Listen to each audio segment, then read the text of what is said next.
Pack your box, old-timer.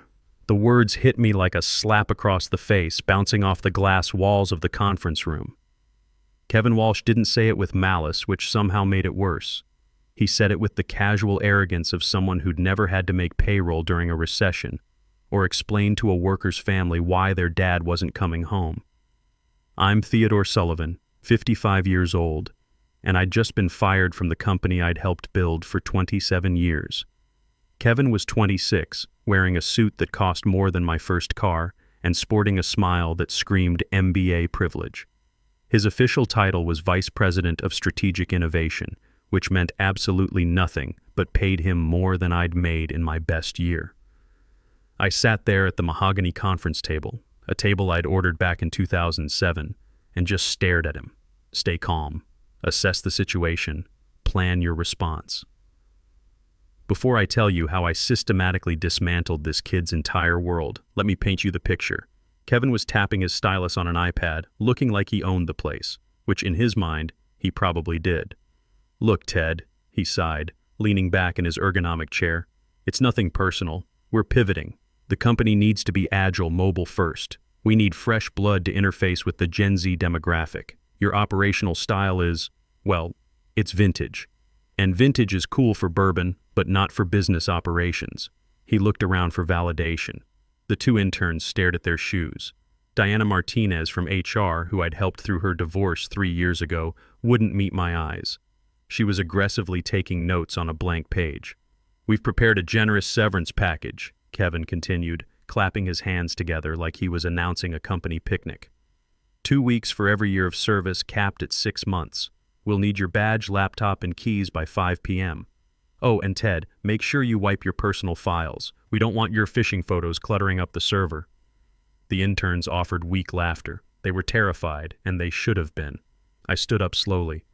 My knees popped, a sound that echoed like gunfire in the quiet room. I walked to the floor-to-ceiling window overlooking the office park.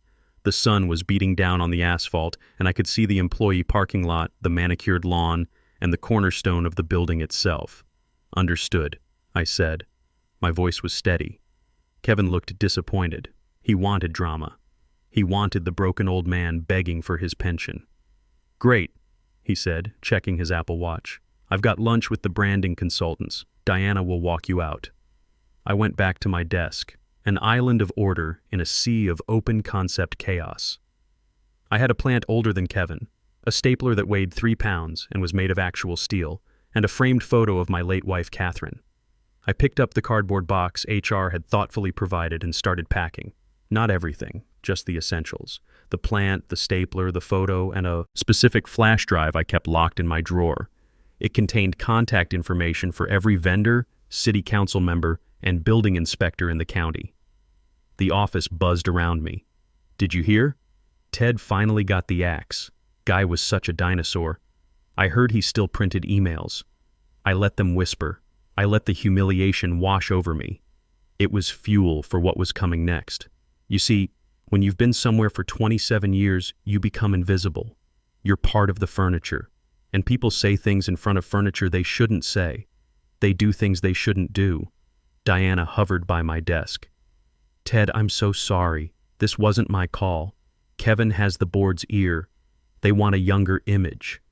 "It's fine, Diana," I said, dropping my stress ball into the box. "Really, it's time for a change." "You're taking this well," she said, sounding relieved. "Most people scream. I'm not most people," I said. I walked toward the elevators, past the break room where the coffee machine was broken again, a machine I usually fixed myself because maintenance was slow, past the server room where the cooling units hummed, units I'd negotiated the service contract for, past Kevin's new glass-walled office where he was laughing on the phone, feet up on his desk. He saw me pass and gave me a little salute. "Enjoy retirement, Teddy." I didn't stop, didn't turn around, just kept walking. The elevator ride was silent. I pushed through the revolving doors into the Denver heat and walked to my 2018 F-150. I placed the box in the passenger seat and sat behind the wheel, staring at the building. It was beautiful. 4 stories of gleaming glass and steel in a prime location with great highway access. I remembered when it was built. I remembered the smell of wet concrete and the arguments over zoning permits. Kevin thought he'd just fired an operations manager. He thought he'd trimmed some fat from the payroll. He didn't know that I wasn't just crew, I was the ship owner. I pulled out my phone and dialed a number I hadn't called in years. Hayes & Associates, a voice answered. Hello, Vincent, I said. It's Ted. Ted, haven't heard from you since the lease renewal in 10. Everything all right? I looked up at the 4th floor where Kevin was probably high-fiving the consultants. I'm retired as of 10 minutes ago, Vincent, involuntarily. I'm sorry to hear that. Age discrimination lawsuit? We can file by morning. No lawsuits, I said, a cold smile touching my lips. That's too slow. I want to talk about the land, specifically the lease agreement for Sullivan Holdings. There was a pause. Ted, are you sure? If we trigger that clause, it's going to be messy. I watched a pigeon land on my hood. Kevin wants disruption. I think we should help him. Do it, I said and hung up. Let me take you back 27 years. It was 1998 and the dot-com bubble was just starting to inflate. Companies were throwing money at anything with .com in the name, but traditional logistics firms like ours were struggling. Rocky Mountain. Logistics was hemorrhaging cash. The founders, 2 brothers named Andrew and Jonathan Harper, were desperate. They needed liquidity yesterday and were selling everything. Trucks, patents, office furniture. They were about to sell the land to a predatory developer who wanted to bulldoze it for a strip mall. I was 28 then, fresh out of the Navy with some savings and a head for business. I saw the value. The land sat on a major fiber junction with dedicated interstate access. It was gold disguised as dirt. I went to the Harper brothers with a proposal, but not as Ted Sullivan. I went through Vincent Hayes, hiding behind Sullivan Holdings LLC.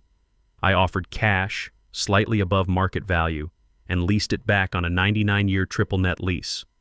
The brothers were so desperate they didn't ask who was behind the LLC. They saw the check, signed the papers, and saved their company.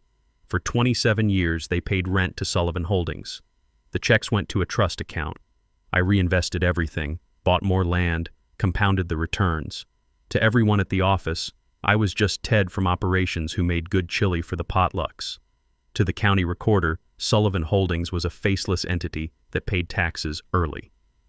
The Harper brothers retired 5 years ago and sold to a private equity firm. That firm installed a board who cared more about quarterly numbers than long-term stability, and that board hired Kevin. Nobody from the new regime had bothered reading the original lease. Why would they? It was legacy paperwork on autopay, a line item nobody questioned. Big mistake. I pulled into my driveway. My house was modest, a brick ranch with a well-maintained yard. I didn't live like a secret land baron. I lived like a man who valued quiet. I carried the box inside and made myself coffee. Real coffee, not the corporate swill. My phone buzzed. A text from Diana. He's already moving into your office, measuring walls for a vision board. I'm sorry, Ted. A vision board, of course.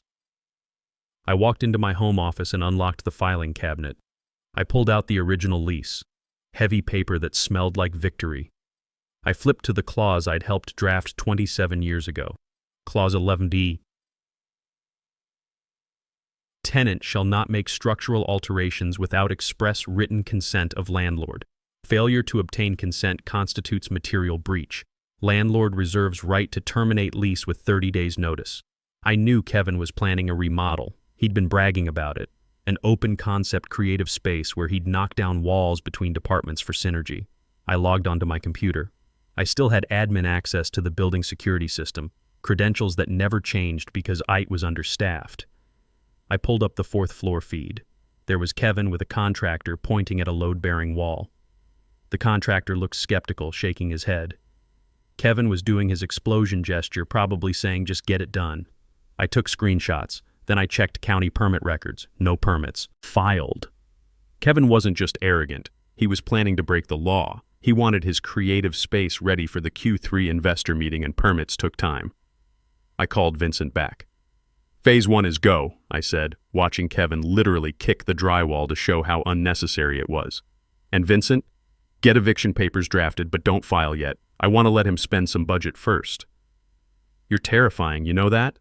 I'm just being agile, I said. I'm pivoting. 2 days later, I was in my workshop rebuilding a carburetor, therapeutic work that kept my hands busy while my mind planned. My iPad was propped nearby, showing the company-wide Zoom for Kevin's town hall meeting. Kevin paced on a stage in the main atrium, wearing a headset mic like a TED Talk wannabe. Behind him, a massive screen displayed disruption in bold font. "We are not just a logistics company," Kevin shouted. "We are a movement." The old guard built this place on spreadsheets and paper trails. They built silos, literally built walls. And what do we do with walls? The employees mumbled something. They looked tired. "We tear them down!" Kevin screamed. The slide changed to show his new office layout, an adult kindergarten with beanbags and foosball tables. I stopped working and leaned in. He wasn't just removing drywall. The rendering showed removal of 2 primary support columns in the east wing, which held the server racks on the floor above. I set down my wrench. If he cut those columns, the second floor would sag. The server racks would shift. The structural integrity would be compromised. He was going to destroy a $28 million asset for his collaborative flow. "Construction starts Monday," Kevin announced. "We're doing a demolition day team-building exercise. Everyone gets a sledgehammer." The crowd cheered weakly. Mandatory fun is the worst kind of torture. I picked up my phone. "Vincent, change of plans. We can't wait. He's going to compromise structural integrity on Monday." "How do you know?" "He's live streaming his intent to commit gross negligence. He's handing sledgehammers to the accounting department." "Jesus. You want an injunction?" "No. An injunction is a slap on the wrist. Prepare the notice to quit. But first, I'm calling the city. If they're starting demolition Monday, they need permits. I know the permit office hasn't seen an application for that address in years. Ted, if you call code enforcement, they'll shut the whole building down." I looked at my restored carburetor, clean and functional. They should have thought of that before firing the person who maintained the permits. I spent the weekend preparing. I didn't drink, didn't sleep much. I organized files, printed emails where I'd warned previous management about the East Wing's fragility. I was building a dossier, not for a lawsuit, but for an execution. Sunday night, I sat on my porch with a beer, listening to highway traffic. Somewhere down that road, my building waited in the dark. Tomorrow, Kevin would learn what happens when you underestimate the enemy. Monday morning arrived gray and threatening rain. Perfect weather for what I had planned. I didn't go watch the carnage. I went to the county clerk's office, where hope goes to die under fluorescent lights and industrial carpet smell. The clerk, a woman named Michelle, who'd been there since the Clinton administration, looked up over her glasses. "Ted? Thought you were corporate. Haven't seen you since the zoning dispute of '09. "Freelance now, Michelle," I said, sliding donuts across the counter. "Maple bars, your favorite." Michelle's eyes softened. "Bribery in local government isn't cash, it's pastries and politeness." "What do you need, hun?" "I need the jacket for 400 Innovation Drive, and I need to see if any emergency variances were filed over the weekend." Michelle tapped her keyboard. "Nope. Last permit on file is signage changed 3 months ago." "Why?" "I heard construction sounds. Loud ones." "Well, if they're hammering, they're illegal." "You want me to flag it for the inspector?" "Not yet. I need certified copies of the original deed and easement agreement." She printed them with the satisfying thump of official stamps. I reviewed everything on a wooden bench in the hallway. My LLC was undisputed owner. The easement was strict. No interference with subterranean infrastructure. If Kevin knocked down that wall, he'd sever grounding cables for the server stack. I checked the time, 9:30 a.m. At the office, Kevin's demolition party would be starting. I opened the security feed on my phone. It was chaos. Kevin had bought matching hard hats with the company logo. There were balloons. A DJ played EDM at 9 a.m. Employees held sledgehammers like alien artifacts. "Okay, team," Kevin shouted over the music. "We're breaking barriers. Who wants first swing?" A kid from sales stepped up, eager to impress. I switched apps and opened my draft email to City Code Enforcement. Urgent. Unpermitted structural demolition/life safety hazard 400 Innovation Drive. I attached screenshots of Kevin pointing at the load-bearing wall, the certified deed showing I was owner and hadn't granted consent, and the blueprint highlighting the gas line 6 inches behind the drywall they were about to hit. I hesitated for exactly 1 second. This wasn't just a prank. This was bringing down thunder. Then I saw Kevin on screen taking a selfie with his sledgehammer. I hit send and texted Vincent. "The Eagle has landed. Serve the papers." I drove to a coffee shop across from the office building. a hipster place with overpriced pour-overs but a perfect view of the front entrance. I ordered black coffee, sat by the window, and waited. At 10:15, the first vehicle arrived. White sedan with city seal, followed by a red fire marshal SUV. A man in high-vis vest and hard hat stepped out, clipboard in hand like a weapon. The thing about moving fast and breaking things is that eventually people whose job is keeping things from breaking show up, and they don't care about your agile methodology. They care about the International Building Code. I watched the inspector and fire marshal walk to the automatic doors. Security guard William Murphy stopped them, but badges trumped protocols. They disappeared inside. I checked the camera feed. Kevin was mid-swing, winding up to smash drywall. Music thumped. Then the double doors flew open and the fire marshal marched in like a thunderstorm in uniform. He didn't yell, just walked to the DJ booth and pulled the plug. Silence. Kevin froze, sledgehammer raised. He turned, annoyed. "Hey, we're in the middle of a vibe shift here." The fire marshal walked up, looked at the sledgehammer, then the wall, then Kevin. I couldn't hear the conversation, but body language was clear. The marshal pointed at the hammer. Kevin hesitated. The marshal stepped closer. Kevin dropped it. Then the code inspector stepped forward with blueprints, pointing at the wall Kevin was about to hit, then at the ceiling, then at the exit. Kevin waved his hands, doing his explosion gesture again. Bad move. Never argue with someone who can condemn your building with a sticker. The inspector pulled out red paper and started writing. I smiled into my coffee. Phase 1 complete. The beautiful thing about modern corporate culture is how everything becomes content. While the fire marshal dressed down Kevin in front of the entire staff, interns filmed for their stories. Within 10 minutes, a TikTok hit the web. POV. Your boss tries to knock down a load-bearing wall and the feds show up. I downloaded it and forwarded it to the board of directors from an anonymous account.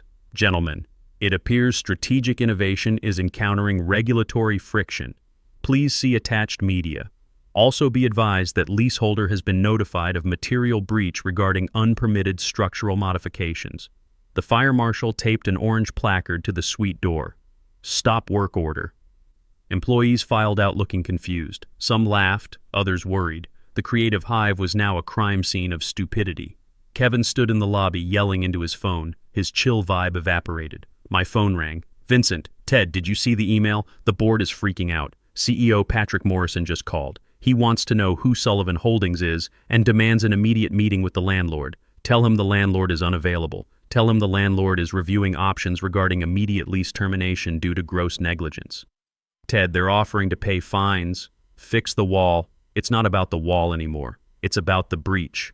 Clause 11B. They violated the contract's sanctity. Tell them Sullivan Holdings is invoking the 30-day cure period. But since this involves criminal negligence, attempting demolition without permits, we consider the lease voidable at our discretion. You want to evict them? I want them to sweat. I want Morrison down here seeing that orange sticker. Then I want a meeting. With Sullivan Holdings? No, with me. Tell him the landlord has designated a local proxy to handle negotiations. Tell him the proxy is a former operations expert who knows the building intimately. A black Mercedes pulled up across the street. Patrick Morrison stepped out, silver-haired, looking like he smelled of scotch and golf fees. He stared at the orange sticker, at employees loitering in the parking lot. He looked furious. Kevin ran out to meet him. I watched Morrison point an angry finger at Kevin's chest while Kevin tried explaining with his hands. Kevin shrank like a deflated balloon. This was the turn. The moment power shifted. Kevin wasn't the golden boy anymore. He was a liability. And Morrison was realizing he wasn't master of his domain. He was a tenant who'd just angered his landlord. I waited for Morrison to enter the building, then sent a text to his personal cell. Patrick, heard you have a building problem. I might help. Coffee shop across the street. Ted. I watched him check his phone, frown, look around, then spot me. He hesitated, then started walking over. Morrison entered looking like he'd swallowed a lemon. He spotted me immediately. Hard to miss the guy in work shirt and jeans among the hipsters. Ted, he said, not sitting. I don't have time for pleasantries. I have a red-tagged building and a VP who's apparently brain-damaged. Why are you texting me? Sit down, Patrick. I gestured to the opposite chair. You look flushed. He sighed and sat. What is it? You want your job back? Saw the chaos and thought you'd swoop in for a consulting fee? I smiled. I don't want my job back. I have plenty of work managing my real estate portfolio. Good for you. Look, if you have intel on the building, tell me. Did we miss a permit filing? Can you fix it with the city? I can't fix it because the violation isn't the problem. The problem is the lease. The lease? Morrison waved dismissively. We pay rent. We're fine. You pay rent to Sullivan Holdings, I said. He stopped, looking at me sharply. How do you know the holding company name? That's confidential. I know it because I am Sullivan Holdings. The silence was heavy. An espresso machine hissed. A hipster laughed about oat milk. But at our table, the air had been sucked out. Morrison blinked twice. Excuse me? Sullivan Holdings, LLC, formed 1998, sole proprietor Theodore M. Sullivan. I bought the land from the Harper brothers when you were still middle management in Chicago. I've been your landlord for 27 years, Patrick. He stared, brain trying to process data, reconciling the operations guy with commercial real estate mogul reality. That's impossible. Conflict of interest. You were an employee. No clause in the handbook about passive real estate investments, I said smoothly. I checked. Frankly, I saved the company, but that's history. Let's discuss the present. Your boy Kevin just violated Clause 11B, material breach. I can evict you today. Morrison's face went pale. Ted, come on, this is business. We can work this out. We'll fire Kevin. He's gone. We'll repair the wall, pay penalties. I don't want penalties. I don't want money. Then what do you want? I leaned forward. You fired me because you thought I was obsolete. Thought I was slow. Thought because I didn't know TikTok, I didn't have value. But while you chased trends, I built foundations. You were renting space I allowed you to occupy. Morrison looked terrified. Ted, please. The investors. If we get evicted, the stock tanks, we're talking millions. Yes, we are. I sipped my coffee. I've instructed my lawyer to file eviction notice. Morrison's jaw tightened. Standing up, I won't be blackmailed by a disgruntled employee. We'll fight this in court. We have lawyers too. My lawyers wrote the lease, Patrick. Your lawyers haven't read it in a decade. Go ahead. Fight. But courts move slower than city inspections. Every day that red tag stays up, you bleed money. He glared. You're enjoying this. I'm just pivoting, I said. He stormed out. I watched him go, knowing he'd chosen the hard way. The next 48 hours were corporate entropy in action. Vincent filed eviction notice, public record that a sharp business reporter picked up. Headline, Tech giant facing homelessness. Landlord files eviction after botched renovation. Stock dropped 6% by noon. Kevin was fired Tuesday morning. Morrison threw him under the bus so hard I felt the impact from home. Morrison tried filing emergency injunction, claiming bad faith. Thursday's hearing was beautiful. Judge Patricia Walters looked over documents while I sat with Vincent. Morrison brought 3 lawyers who cost more per hour than my truck. Mr. Henderson, Judge Walters said to Morrison's lead counsel, your client attempted removing a load-bearing wall without permits, resulting in fire marshal stop work order. Is this accurate? Your Honor, it was a misunderstanding regarding work scope. Minor infraction? Judge Walters raised an eyebrow. He tried to collapse the east wing. Lease Clause 11B seems quite specific. Did you sign this lease? The previous owner signed it. And you assumed obligations. Ignorance isn't defense. She looked at me. Mr. Sullivan, you seek possession of premises? I do, Your Honor. I have concerns about tenants' ability to maintain the asset. They've demonstrated reckless disregard for safety and property value. Eviction granted. Tenant has 7 days to vacate. Morrison looked slapped. His lawyers objected over each other. Gavel banged. Over. If you've never seen corporate headquarters move in 7 days, it looks like ants after you kick their hill. Moving trucks lined the block. IT guys wept as they ripped servers from racks. Creative Hive furniture went into dumpsters. Day 4. Tyler from IT called. Ted, if we lose servers, we lose client data. Company goes under. I have student loans. Tyler, back up critical data to cloud tonight. Use the encrypted key I left in my old office safe. Code is 1998. You left a key? I always have backups, Tyler. By day 6, the building was a shell. Morrison tried one last offer. Double rent to stay. I stamped it. Rejected. Sheriff's deputies arrived at 9 a.m. sharp. Property of Sullivan Holdings, the lead deputy announced. Vacate immediately. Morrison was the last one out, carrying a box like I had weeks ago, but his was filled with legal notices and stress. I was waiting on the sidewalk. He stopped when he saw me. "Are you happy?" His voice was hoarse. "I'm satisfied. The building's safe. Asset protected. You ruined us. You ruined yourselves when you treated people like disposable commodities. I just accelerated the process." He walked to his car. The sheriff handed me new keys. "All yours, sir." I unlocked the door and stepped into the lobby. Quiet. I took the elevator to the 4th floor, walked into my old office. Walls half-painted, holes in drywall. A mess, but my mess. Diana appeared, returning for a forgotten plant. She froze, seeing me with the keys. "You? The whole time, you owned the building?" I smiled. "You going to sell it?" "No. I'm thinking about leasing it to a non-profit, someone who respects structure." Diana laughed. "You're a legend, Ted." I walked to the window where I'd stood when Kevin fired me. The air smelled of dust and potential. I had my dignity. I had my building, and I had proven that sometimes experience beats innovation every single time. The building stood safe in the Denver sun, and I was exactly where I belonged, in control, on my own terms.